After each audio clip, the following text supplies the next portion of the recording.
Hola, ¿cómo están? Bienvenidos a este espacio diferenciado de Chacra TV, este territorio de gestión que hemos ideado para debatir e intercambiar ideas aquí en el campo con el productor, buscando herramientas o novedades que realmente ayuden a mejorar las cuentas de la empresa agropecuaria.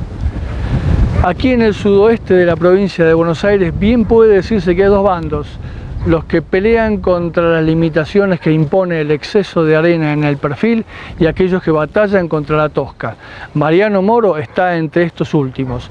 Mariano nos va a contar cómo ha mapeado esta impedancia y cómo utiliza este elemento para determinar un manejo diferenciado en el caso de cada profundidad y en el caso de cada capacidad de almacenamiento de agua.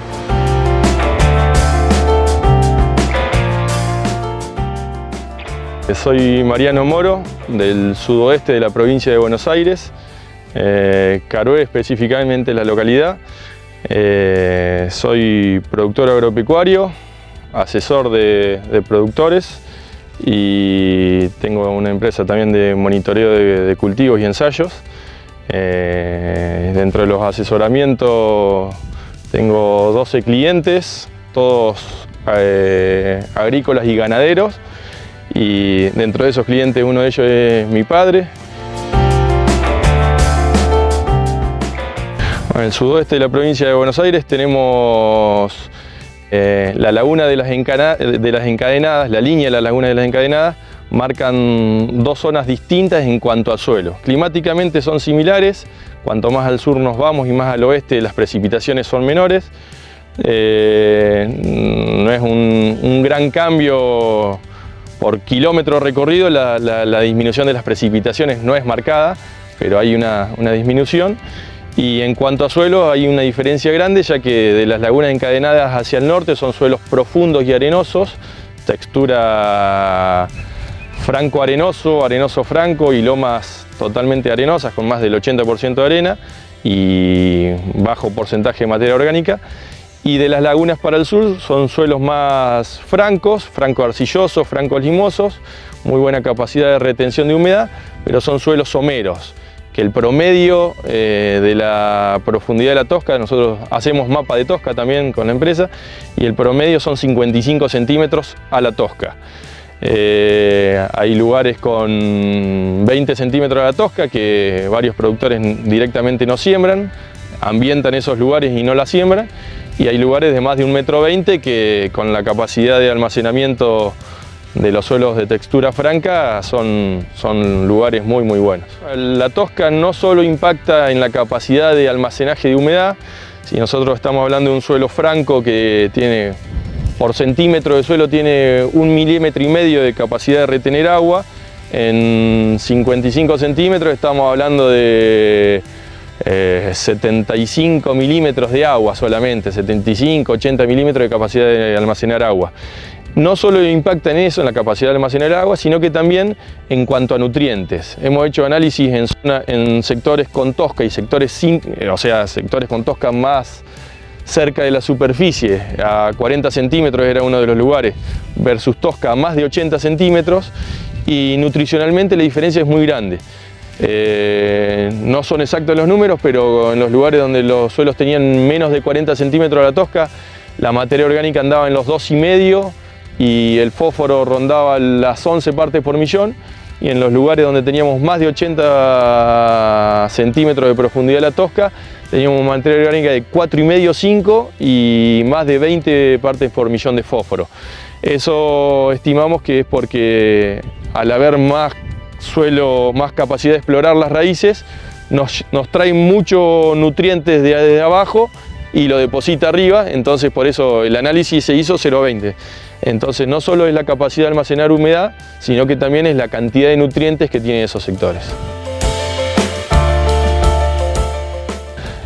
La distribución de la tosca en nuestra zona la podríamos llamar que es muy biológica, digamos. En un mismo lote hay zonas de menos de 30 centímetros de tosca y más de 80, más de 1 metro en cuestión de metros nomás.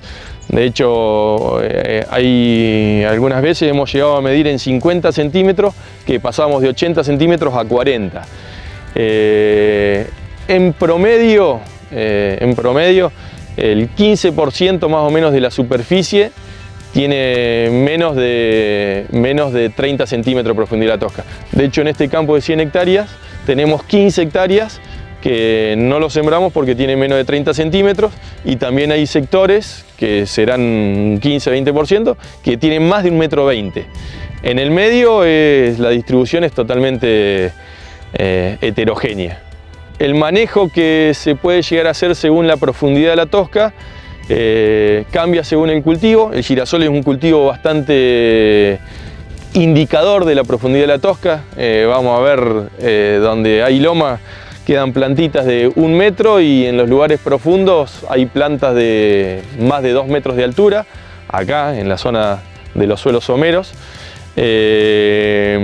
Así que cambia según el cultivo, y también cambia según el asesor, según el productor, el criterio profesional, porque considero que falta mucha investigación en el tema, a pesar que tenemos acá cerca institutos de investigación como el INTA.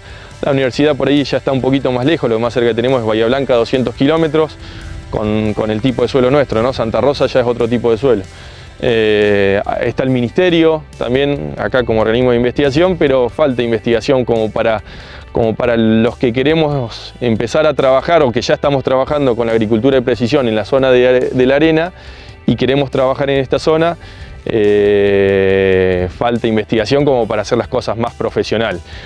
Podemos tener el mapa de tosca que nos correlacione directamente con la productividad. Si nosotros comparamos mapa de tosca con índice verde, con mapas de cosecha, el mapa de tosca se relaciona directamente con la productividad, pero falta, creo que, más investigación para ajustar densidades, para ajustar fertilización en cada uno de los ambientes. Personalmente, menos de 30 centímetros a la tosca yo no siembro, sí.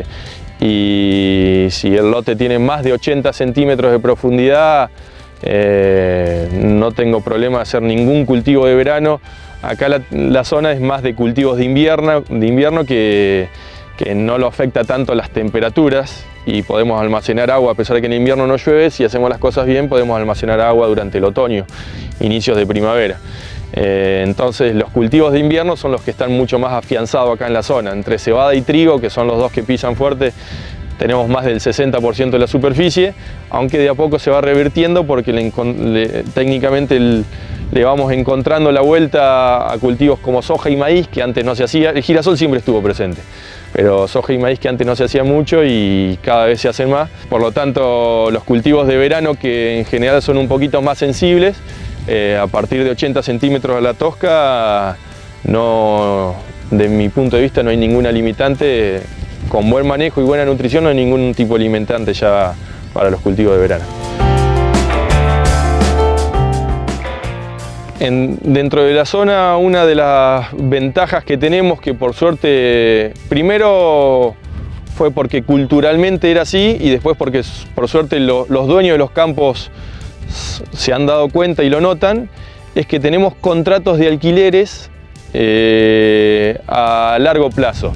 Son contratos de 3 años, de 5 años o 3 con opción a 2 más, y que muchas veces, en la mayoría de los casos, se llegan a los 5 años y se renuevan por 5 años más.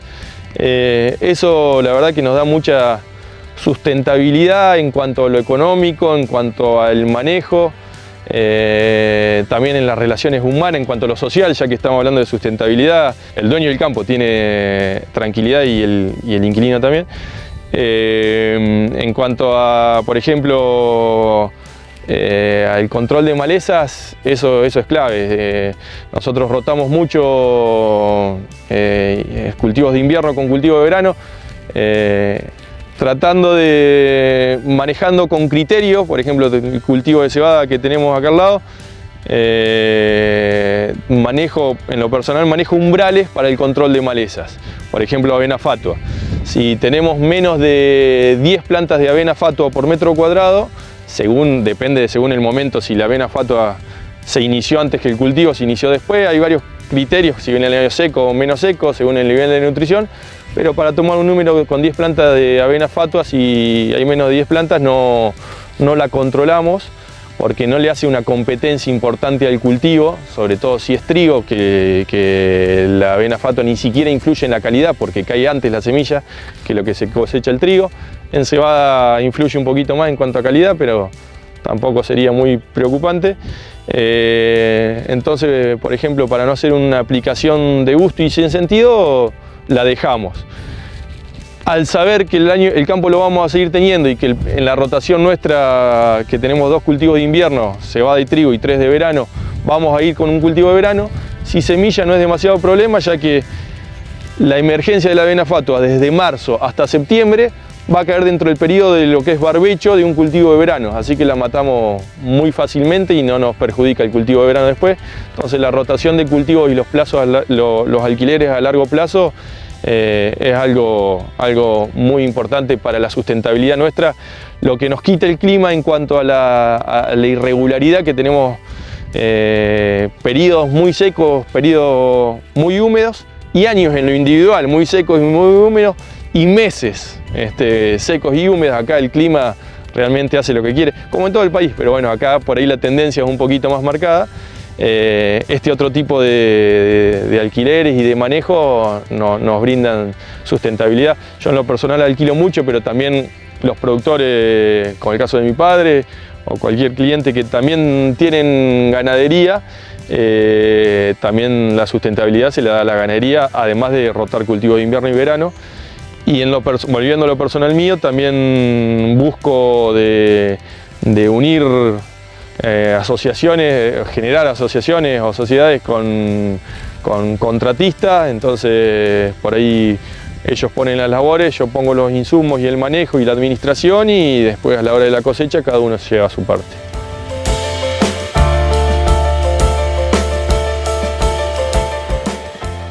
Si soy sincero, el número del alquiler hoy día no es algo que preocupa en la zona nuestra.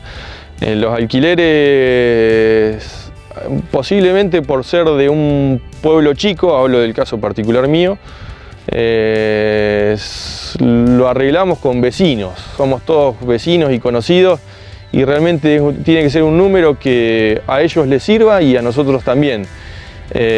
Tratamos de ajustarlo a la producción, poner kilos a la hora de alquiler, de poner un precio, kilos de trigo y kilos de carne o kilos de girasol, o buscar algo que dé estabilidad. Pero como somos vecinos y nos chocamos todos los días, no es que venimos de una ciudad o somos pule de siembra y venimos a otro lado. Como somos vecinos, ellos saben los años que son malos de tremendas sequías y muchas veces se ajusta para abajo.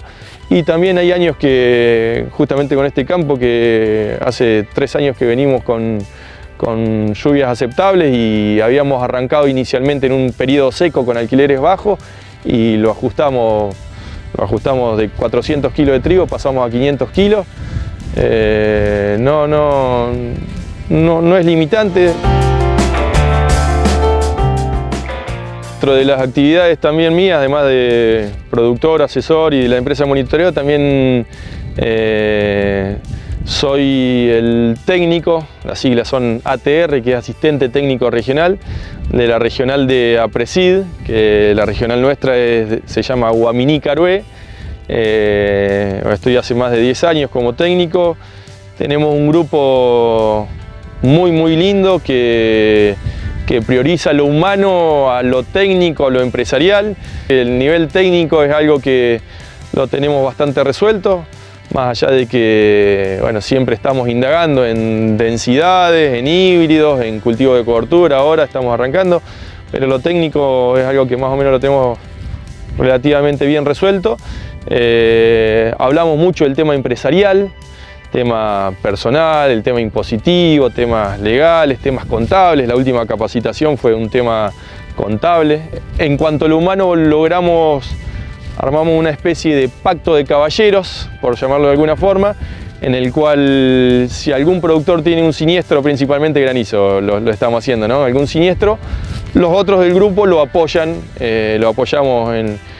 nos apoyamos todos desde un punto de vista económico. Y ahora junto con la regional Mar del Plata y ahora posiblemente también de Pergamino, estamos viendo de llevar adelante una chacra de valor agregado para las producciones de nuestra zona, y bueno, que sería una de las utilidades que le daríamos a ese fondo que se generó del pacto de caballeros que yo digo del grupo. Estamos analizando la chacra de valor agregado. Estaría compuesta por el sistema chacras de APRESID, por el INTA, que ahora se firmó un acuerdo en Balcarce, creo que fue en octubre pasado, y bueno, estamos viendo cómo llevarla adelante en todo sentido. Está en formación, de hecho los integrantes definitivos todavía no estamos, pero la idea es agregarle valor a la producción primaria. A lo largo de los años, muchas cosas pueden cambiar y hay otras que no. La calidad, la innovación y el compromiso de seguir construyendo junto a vos la historia del campo argentino. En Nucid queremos que pienses en grande como nosotros. Por eso te ofrecemos sorgo silero, granífero y forrajero, girasol y maíz, para que crezca al máximo tu potencial. Nucid piensa en grande. Pensá en grande vos también. www.nucid.com.ar. Ahora Mariano nos va a dar los detalles cultivo por cultivo en referencia al manejo que está empleando y sobre todo lo que tiene que ver con el esquema de baja densidad que utilizan en maíz. Un esquema del cual los moros son realmente pioneros.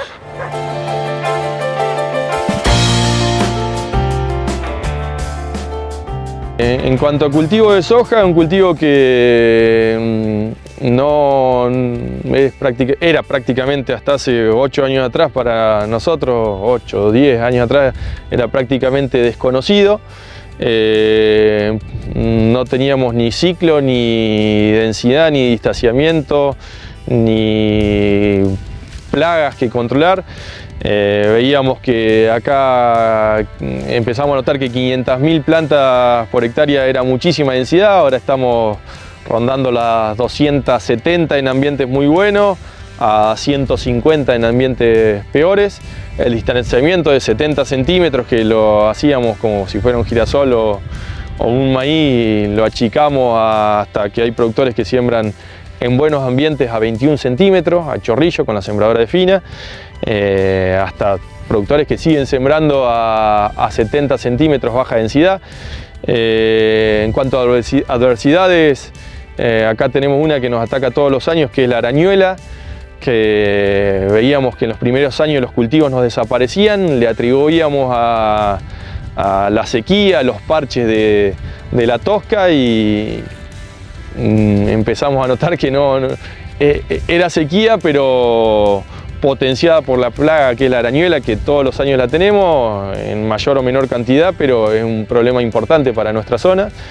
Ahora, estos años húmedos también tenemos chinche y cualquiera de las plagas, o isoca medidora, cualquiera de las plagas comunes de otra zona, pero la nutrición, que por ahí en zonas nosotros escuchamos que ni siquiera las fertilizaban o hasta ni siquiera la inoculaban. Acá eso es vital, es cosechar o no cosechar.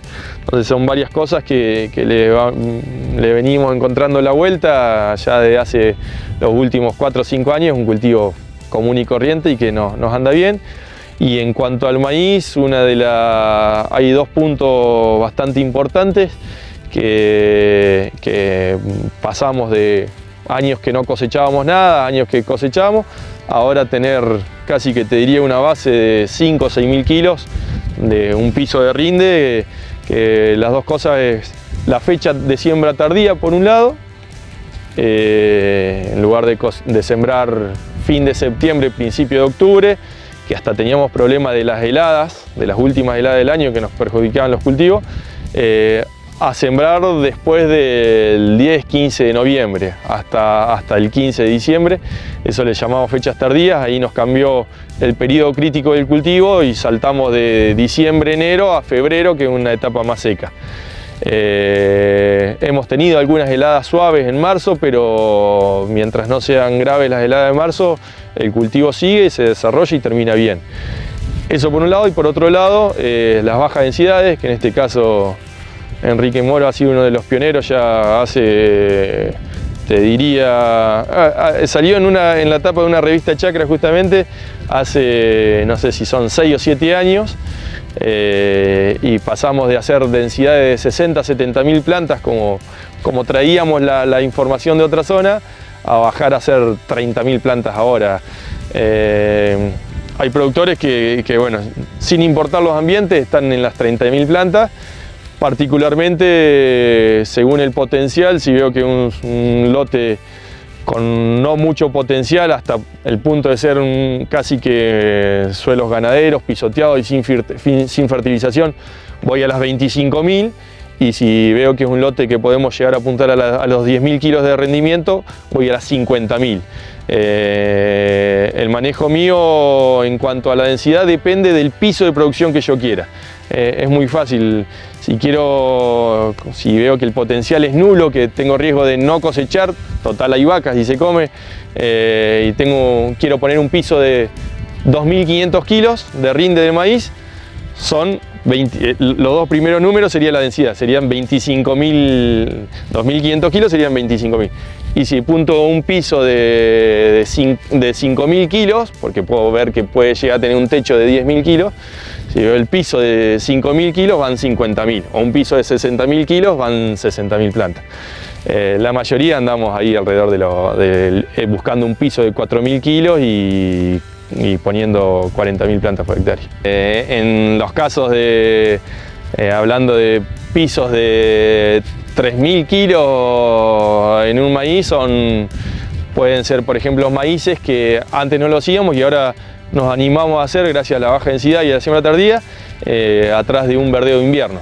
El cultivo principal es un verdeo de invierno, se come con la hacienda, se pisotea hasta el último momento y lo terminamos dejando de comer por ciclo o porque lo matamos con un herbicida a fines de noviembre, y ahí el lote, si no tenemos proyectado otro cultivo, por ejemplo, ahí podemos hacer un maíz en un suelo pisoteado y sembrándolo tarde y sin agua almacenada, y con que nos dé 3.000 kilos es un muy buen rinde, porque el suelo en definitiva va a estar sin cultivo.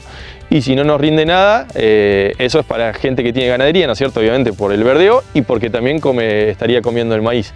Después hay varias cosas en ganadería que en los maíces se puede, sobre todo si hay avenas que se semillan o centenos, el guacho después nace dentro del cultivo de maíz, y en algunas zonas, incluso acá en algunos productores, lo están empezando a hacer a propósito de adentro de un maíz sembrar o con avión o con una máquina tipo Altina, que hoy es la marca, al voleo, intercalar cultivo. Entonces, junto con un maíz que se puede comer indiferido después de las heladas en mayo-junio, adentro le viene avena o raigras o lo que sea en otra zona. Bueno, acá muchas veces lo tenemos de forma natural, dejando semillar la última camada del verdeo de invierno y sembrándole el maíz arriba. Ya te digo, si el maíz llega a 3.000 kilos, recontra justifica cosecharlo y se comerá el rastrojo.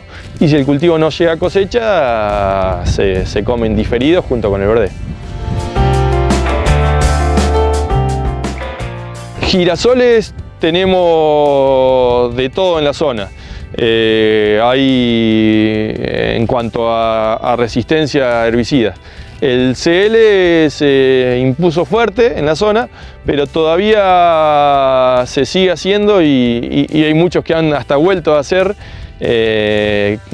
convencionales con preemergentes, sea fluorocloridona, Authority, Brodal, diflufenican o sulfentrazone, hablando en cuanto a droga, pero para hacer un manejo convencional hay que tener conocimiento de las malezas que tenés en el lote. Si tenemos abrojo, chinchilla, fluorocloridona no podemos usar, entonces o cardo ruso, vamos más para el lado del sulfentrazone. En caso de haber lecherón o haber otro tipo de malezas, podemos hacer fluorocloridona, que nos anda muy bien. Entonces adaptamos, conociendo las malezas, podemos hacer un manejo tradicional con preemergentes que no nos perjudican los cultivos siguientes, como sí puede llegar a ser un CL. El uso de los preemergentes también lo que nos ayuda, que acá en la zona casi que lo tenemos obligadamente, pero mucho, es a la rotación de familias de los herbicidas. Sea el diflufenicán, la fluoroclodidona o el sulfentrazone, no son ALS, que es lo que la mayoría estamos teniendo problemas, porque por el mesulfurón, clorimurón, el Spider o el Clearsol mismo, que en todo el país ya la resistencia a esa familia de herbicidas está siendo cada vez mayor. Bueno, acá por tener distintos cultivos, la rotación de modos de acción es uno de los beneficios que ha permitido que por ahora, más allá de lo que es rama negra, por ahora no tengamos problemas de malezas resistentes.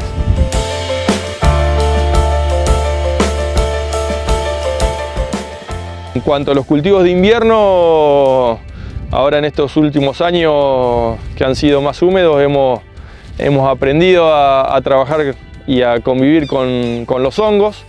Es una zona que tradicionalmente no se aplicaba fungicida y bueno, ahora los productores hemos tenido que adoptar lo que es el monitoreo para ver la evolución de las enfermedades. También tenemos enseñanza en cuanto a la resistencia de los híbridos con respecto a las enfermedades. Este año hubieron cultivos de trigo que hicimos 2 aplicaciones de fungicidas mezclas, o sea, con residualidad, y casi que tendríamos que haber hecho una tercera. Y hay cultivos que no se hizo absolutamente ninguna aplicación.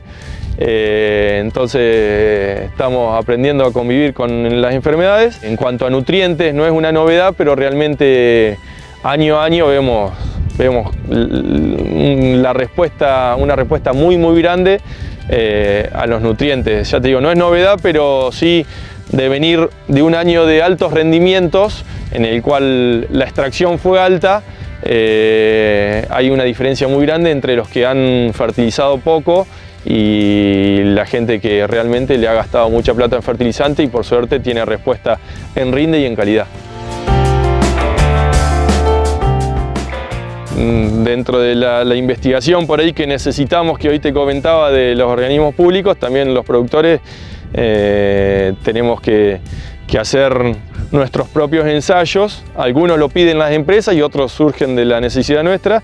Y por ejemplo tenemos ensayos de maíces tempranos versus tardío, que es algo que la tendencia sin duda que es hacia el tardío, pero muchas veces no hay que descartar ninguna de las recetas ni las cosas viejas, porque cada situación se adapta al año, al suelo, al manejo.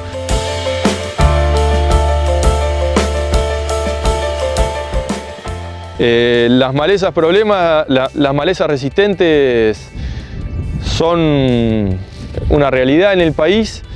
En la zona nuestra, por la diversidad de cultivos y también de producción que tenemos, la ganadería también influye. De hecho, muchas veces en las capacitaciones, en los viajes a otras zonas, yo siempre los peleo, que nosotros no tenemos problema porque las combatimos con las vacas, las malezas. Pero sin duda que la diversidad de producciones y de cultivos hace que se retrase la llegada de las malezas.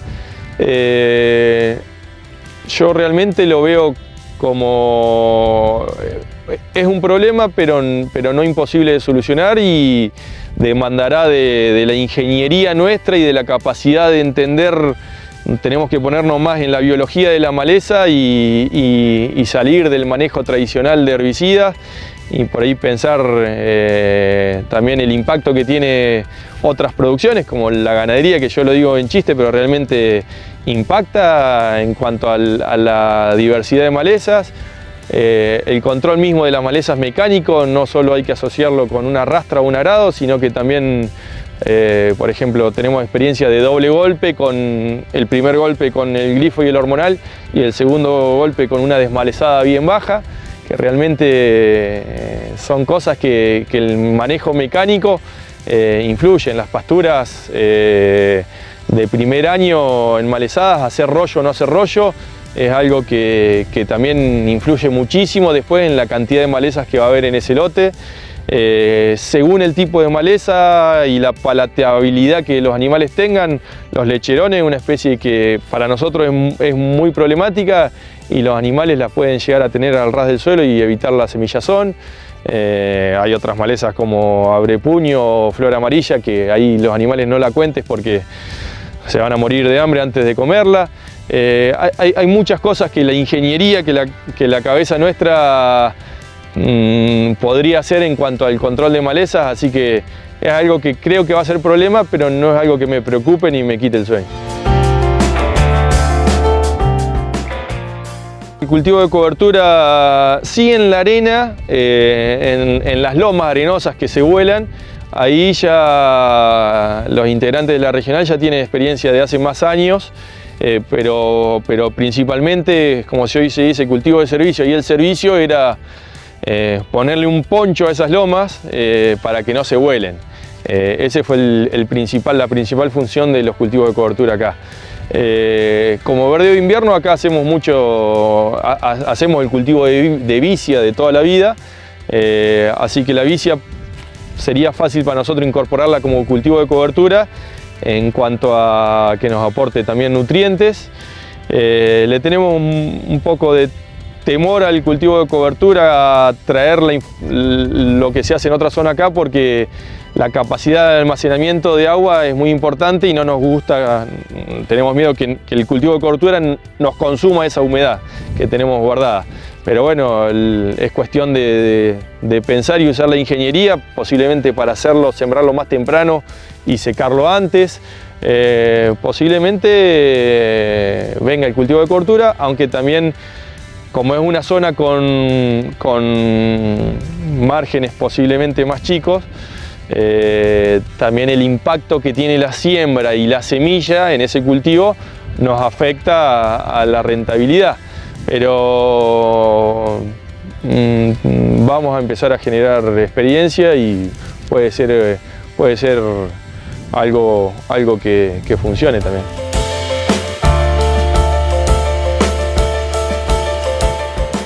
Dentro de nutrientes, los dos básicos, que es fósforo y nitrógeno, es lo principal acá en la zona. Por ahí sigue habiendo mucha cantidad de productores que no fertiliza ningún cultivo, que por ahí con una rastra que mineraliza el suelo ya les alcanza, pero realmente la zona se ha empobrecido mucho en cuanto a nutrientes. Y el aporte de la gran mayoría que fertiliza es una fertilización de base que no alcanza en lo más mínimo a balancear con lo que el cultivo se lleva, así que la deficiencia de nutrientes es muy grande. De hecho lo notamos en los campos que alquilamos por primera vez. En esos cultivos, por más que le echemos 80-100 kilos de fósforo en la siembra y le apliquemos 150 kilos de urea, no nos alcanza, y para rindes bajos, para rindes de cultivos de invierno de 3-4 mil kilos, no nos alcanza porque son suelos extremadamente empobrecidos. Por eso también los alquileres largos nos permiten que en los primeros años, el primer año y el año y medio, nos dediquemos a emprolijar y nutrir los suelos y controlar maleza, y recién las rentabilidades las empezamos a tener a partir del tercer y cuarto año en adelante. Así que los nutrientes es algo que realmente, no solo en cuanto a conocimiento, capacitación, sino que creo que hasta desde el punto de vista estatal hay que hacer algo, porque lamentablemente estamos haciendo minería.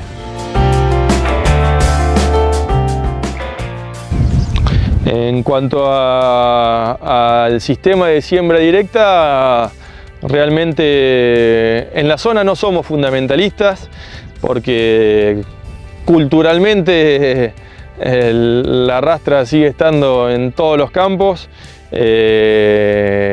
y la tenemos muy a mano, pero por eso nos permite no ser fundamentalistas, y realmente hay situaciones en las que salimos de un lote que no pudimos manejar bien la ganadería porque estuvieron en el lote con lluvia, y los suelos hay del tipo acá que son franco-limosos también, y un periodo después de esa maceración con la hacienda vino seco y es totalmente impenetrable para cualquier herramienta de siembra, entonces hay que rastrearlo y se rastrea, pero por eso, por suerte, no somos fundamentalistas, pero realmente la siembra directa acá nos ha aportado muchísimo, nos ha aportado, sobre todo los que logramos tener varios años de directa continua en los lotes, nos ha permitido principalmente en cuanto a almacenar humedad en nuestra zona, que puede pasar un mes y medio sin una lluvia, pero tranquilamente, un año normal hasta dentro de un año húmedo puede pasar que esté un mes y medio sin llover, no es ninguna novedad. La siembra directa nos permite programar la siembra y llevarla adelante según lo planificado, y también en cuanto al almacenar humedad. También se puede almacenar humedad en convencional, pero bueno, siempre los milímetros juegan a favor de la directa, y la verdad que el sistema, haciéndolo bien y manejándolo bien, también nos ayuda en cuanto a las malezas, la cobertura. No, realmente un sistema que lentamente pero va ganando superficie, y los que la hemos adoptado no se nos ocurre volver atrás.